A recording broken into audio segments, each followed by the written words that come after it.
Keeping our eye on Ford shares. They're down more than 9% after hours after reporting earnings. For more, let's bring in David Whiston, equity strategist with Morningstar, joining us now by phone. Ford shares down almost 10% now.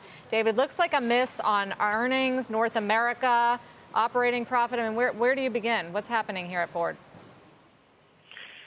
Yeah, unfortunately, it's just the continued transition to get the company physically fit, as Jim Hackett likes to say, and they had a lot of North American costs this quarter, probably around warranty. And what's really disappointing, I was a bit optimistic about 2020 once they got past launch costs like the new generation F-150 in particular.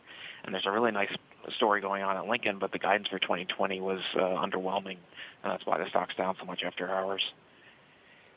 What could you hear on the call that would re-encourage you? Something about a lot of cash flow coming really soon, and we keep waiting for that. In terms of Lincoln, why were you optimistic about it, and specifically why not anymore? Well, I am still optimistic about Lincoln. I really like the product coming out of there. The interiors are just beautiful. I encourage people to go check one out at an auto show just to see it if you think Americans can't make good cars. And also, I believe it was just this week, Cox Automotive came out and said the residual values on Lincoln are actually better now than all of the German 3 brands, which is really impressive for an American luxury brand. What about the redesigned Explorer, the new Escape SUV, Super Duty pickup? Weren't all of these supposed to be sort of new and exciting catalysts?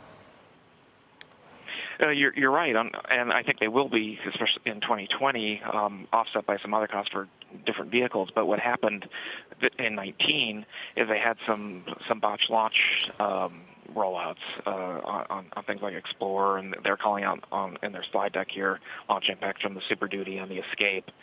And unfortunately, lately that's been a bit of a problem with Ford, and I think everyone would like to see it stop. But they say they've made changes. I'd like to hear more about what those changes are.